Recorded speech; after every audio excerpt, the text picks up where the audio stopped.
हाय viewers, आज आपण बनवणार आहोत ताकातलं पिठलं. तर हे पिठलं ना उन्हाळ्यामध्ये तुम्ही खाऊ शकता किंवा कधीही तुमची इच्छा झाली तर तुम्ही खाऊ शकता. कारण आपण हे जे दही आहे ह्याच्यात पाणी पण ॲड करणार आहे. इथं मी या वाटीने मेजर केलेलं आहे ना, 1 वाटी बेसन घेतलेलं आहे. बेसनचं पीठ 1 वाटी घेतलेलं आहे, ते मी चाळून घेतलेलं आहे. आणि त्याच वाटीने मी दही मोजून घेतलं आहे, 1 वाटी दही आहे. तर आता आपण सगळ्यात आधी ना दही ॲड करायचं आहे या बेसनमध्ये. आणि जितकं तुम्ही दही ॲड कराल ना त्याच्या 3 पट पाणी, म्हणजे 3 वाट्या आपल्याला ह्याच्यामध्ये पाणी ॲड करायचं आहे. हे पहा, ही 3री वाटी पाणी. हे आपण 3 वाट्या पाणी घेतलेलं आहे. 1 वाटी आहे आपलं दही. आता आपण ह्याच्यात टाकणार आहे चिमूटभर हिंग. हिंग टाकलेलं आहे मी.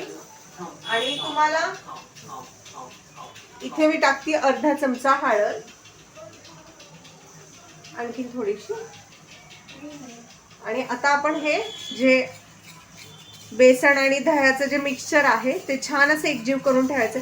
आपल्याला पिठलं करायच्या आधी ना हे बनवून ठेवायचं, म्हणजे छान असं भिजतं दह्यासोबत. हे पहा, आता आपण ह्या छान असे गुठळ्या बेसनच्या मोडून घेतलेल्या आहे. जर तुम्हाला जास्त घट्ट पिठलं नको असेल किंवा जास्त पातळ नको असेल तर तुम्ही पाण्याचं जे प्रमाण आहे ते कमी करू शकता.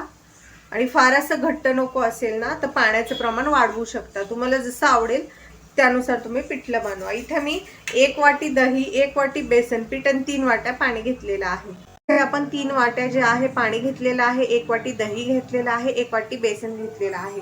पण जेव्हा हे पिठलं शिजतं ना तेव्हा खूप जास्त घट्ट होतं, त्यामुळे मी इथे अजून 1 एक्स्ट्रा वाटी पाणी टाकतीये. म्हणजे आता आपण 1 वाटी बेसन, 1 वाटी दही आणि 4 वाटी. पहा व्ह्यूअर्स, इथे ना मी पिठल्यासाठी आहे ना 8 ते 10 मिरच्या घेतलेल्या आहे. ह्या तिखट मिरच्या आहेत. तुम्ही फिक्क्या मिरच्या येतात त्या देखील वापरू शकता किंवा तुमच्या आवडीनुसार तुम्ही तिखट कमी जास्त करू शकता.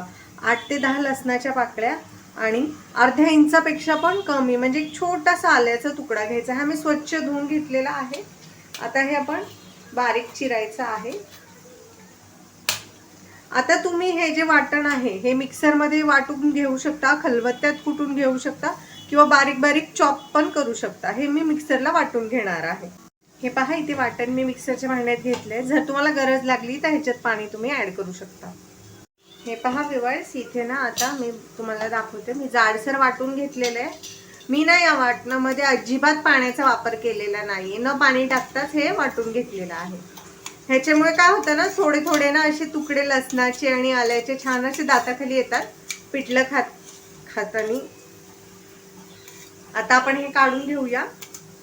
पहा व्ह्यूअर्स, आता इथे मी पिठल्याची पूर्ण तयारी करून घेतलेली आहे.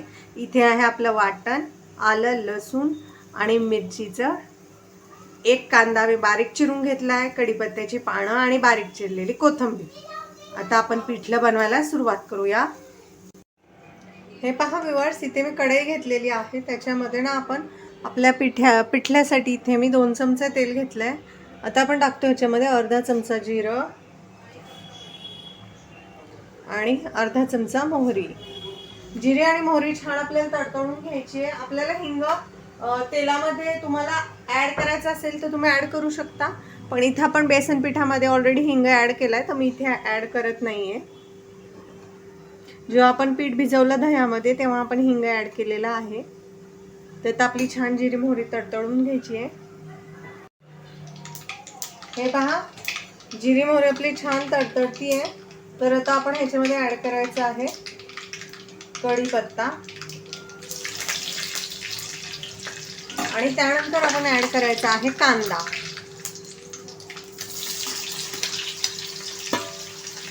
कांदा छान असं थोडासा फ्राय झाला की मग आपण आलं, लसूण, हिरवी मिरचीची जी आपण पेस्ट बनवली आहे ती टाकायची आहे. आधीच जर आपण टाकलं ना तर कांद्याचा रंग बदलेपर्यंत ना ती पेस्ट करपून जाते.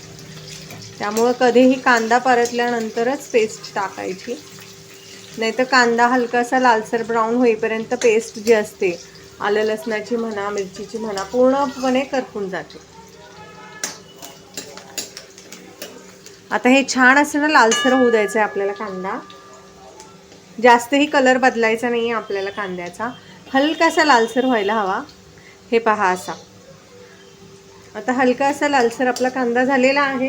तर आता आपण ही हिरवी मिरची, आलं लसूण पेस्ट टाकायची आहे.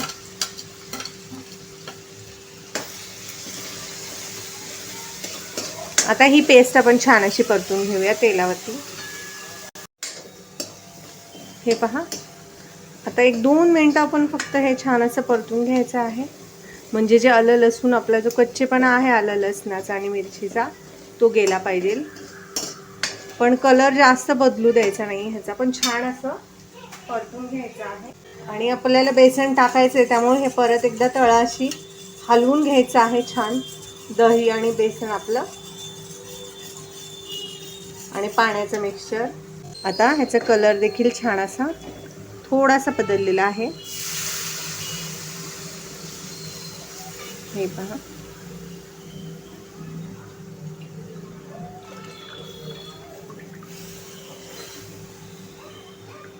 आणि लगेचच सर्व करायचं आहे. आता आपण ह्याच्यामध्ये चवीनुसार मीठ घालायचं आहे.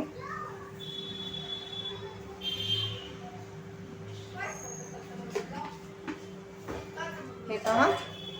आता छान असं पण मीठ टाकलेलं आहे. आता आपण हे मिश्रण जे आहे छान मिक्स करून घ्यायचं आहे आणि हे सतत ढवळत अशी ह्याला एक उकळी येईपर्यंत ढवळत राहायचं आहे ह्याला, नाहीतर हे फुटू शकतं कारण ह्याच्यामध्ये आहे दही. हे पहा व्ह्यूअर्स, सतत ढवळत ना आता आपल्या मिश्रणाला ना छान अशी उकळी आलेली आहे. आपलं जे दही पिठलं आहे किंवा ताक पिठलं तुम्ही म्हणा, त्याला छान अशी ना उकळी आलेली आहे. तुम्ही बघू शकता आता हे पहा. छान अशी उकळी फुटलेली आहे आता आपल्याला. तर आता आपण हे छान असं पिठलं मिक्स करायचं आहे आणि 1-2 ते 3 मिनटं हे छान आपण शिजू द्यायचं आहे असं रटरट. आता मी ह्याच्यामध्ये ना बारीक चिरलेली कोथिंबीर टाकते आणि मस्त अशी ह्याला 1-2 ते 3 मिनटं शिजवून घेते. हे पिठलं शिजायला जास्त वेळ नाही लागत, त्यामुळे आता आपण ह्याला छान असं 2 ते 3 मिनटं असं छान शिजवून घेऊया. आपण ह्याच्यावरती झाकण ठेवूया. गॅसची जी फ्लेम आहे ती आपल्याला मीडियम करायची आहे आणि 3 ते 4 मिनिट आपण हे शिजवून घेऊया. हे पहा व्ह्यूअर्स, आता ना 3 ते 4 मिनिटं ना झालेली आहेत. तर आता आपण आपलं जे पिठलं आहे ना ते चेक करून बघूया.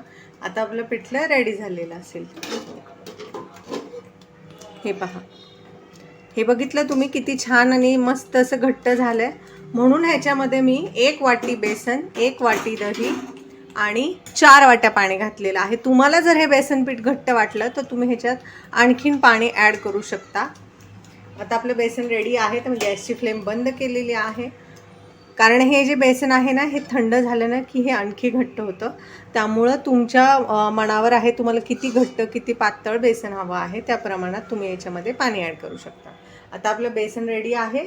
पिठलं आपलं दह्याचं ताक पिठलं म्हणा किंवा दही पिठलं म्हणा, हे मी तुम्हाला सर्व करून दाखवते. हे पहा व्ह्यूअर्स, आपलं ताक पिठलं तयार आहे. कसं दिसतंय ना टेस्टी टेस्टी यम्मी यम्मी. मी त्याच्याबरोबर दिलेला आहे कांदा, हिरवी मिरची आणि छान अशी गरमागरम बाजरीची भाकरी. तर ह्या थंडीमध्ये तुम्ही ही रेसिपी नक्की ट्राय करा. रेसिपी आवडल्यास चॅनल लाईक करा, सबस्क्राईब करा.